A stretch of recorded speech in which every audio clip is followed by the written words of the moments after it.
So the French Revolution was, to put it mildly, chaotic for France. So after the smoking cultural and social rubble of the revolution settled, a new leader would come to power by the name of Napoleon Bonaparte, and he was kind of a dictator. So it would seem that all the gains of the revolution and all the equality that they fought for was for nothing. But that is not quite true. So if you're ready to get them brain cows milked, let's get to it. Now, not only was the revolution concerned to enact the liberal reforms demanded by the revolutionaries, you have to remember that this was a revolution about how France would become a nation, like how it would hold together socially, politically, and economically. And so in the throes of the Reign of Terror and the new calendar and the complete removal of ancient cultural institutions like the Catholic Church, the people of France felt chaotic and unstable and yearned for a return to stability. And good news for them, because here comes Napoleon Bonaparte. Now, Napoleon rose to the rank of general in 1794 and won a glowing reputation during the revolution for his leadership of the French army in Italy. And he was so successful that the French Directory sent him to fight the British in Egypt. Now, in those campaigns, Napoleon pretty squarely failed, but before news of those failures reached the home front, he returned to France and led a coup to overthrow the Directory and put himself into leadership. And in doing so, he established a 3-member consulate, and he was named first consul, which in effect meant that he ruled France without rival. A new constitution was drafted to solidify these changes, and it was adopted in 1799. But first among 3 was apparently not enough for Napoleon. In 1804, he crowned himself Emperor Napoleon I. But hold on just a hot minute. If memory serves, during the radical phase of the French Revolution, they went ahead and cut off Louis XVI's dang head because he was judged a tyrannical ruler. And they declared France a republic and the consent of the governed and all that Enlightenment stuff. So why are the French people not only rebelling against Napoleon, but actively embracing his rise to power as a dictator? Well, remember what I said just a moment ago. Long-standing French social and cultural institutions have been abolished, and that was very destabilizing for the French people. And so, especially after the violent bloodletting of the Reign of Terror, people longed to return to some sense of normalcy, and Napoleon promised to do so because, according to his own reckoning, he embodied the principles of the revolution. So you get everything you fought for in the revolution, and you get a strong ruler who can bring back order to the nation?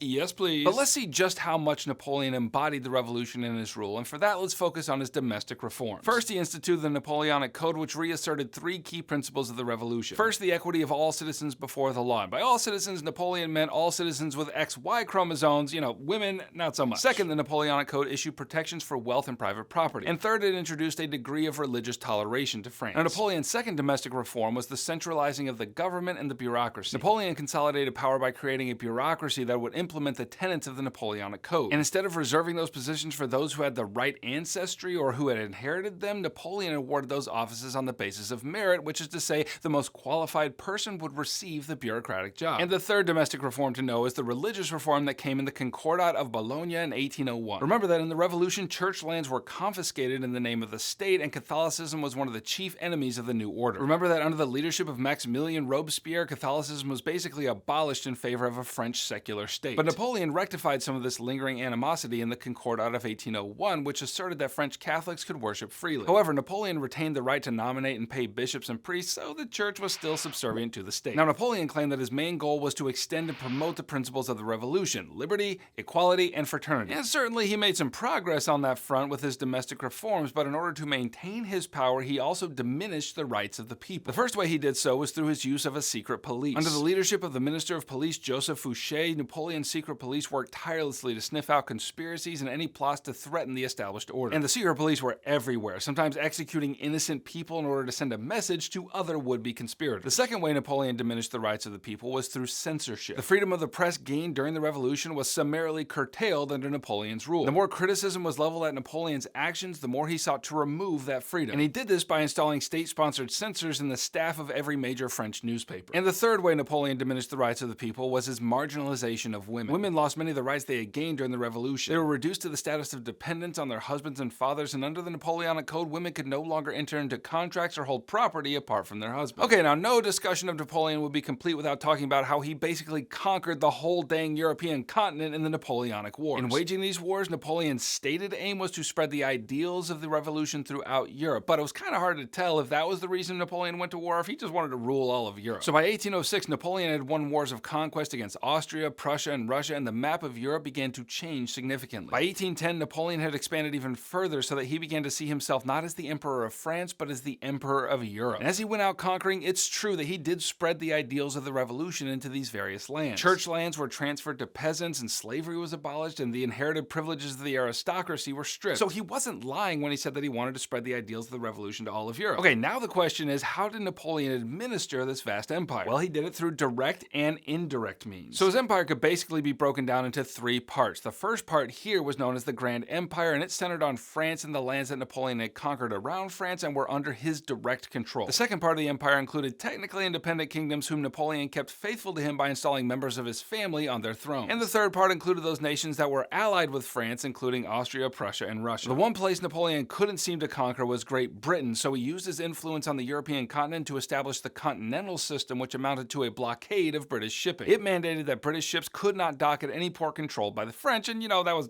basically all of them. Now, Napoleon couldn't conquer every dang thing in Europe without stirring up some consequences, so let's talk about it. First, nationalistic responses arose to Napoleon's dominance. And nationalism, in case you don't know, is a strong identification with one's own people and one's own cultural heritage. And when a foreigner invades, it usually has the effect of stirring up national sentiments, as it did, first of all, in Spain. In 1808, Napoleon led a campaign to make Spain a satellite state of France, and in response, a group of Catholics and Spanish patriots resisted the invasion of the French army. And after the French occupied the capital city, these patriots fled to the hills where they waged brutal guerrilla warfare against the French, a clear indication that French imperialism was unwelcome. Now, in 1812, Napoleon turned his sights on Russia, claiming that he wanted to free Poland from Russian dominance. He invaded Russia with an army of something like 600,000 soldiers. The Russians were smart, though. All they did was keep retreating back into Russia, and thus very rarely came into pitched battle with Napoleon's troops. And as they retreated, they followed a scorched earth policy, which means that they just burned everything in sight, which further meant that Napoleon's army was unable to live off the land. And so, seeing that pursuing the Russians further would lead to disaster, he ordered a great retreat, but it was too late. Russian winters are, to use the technical term,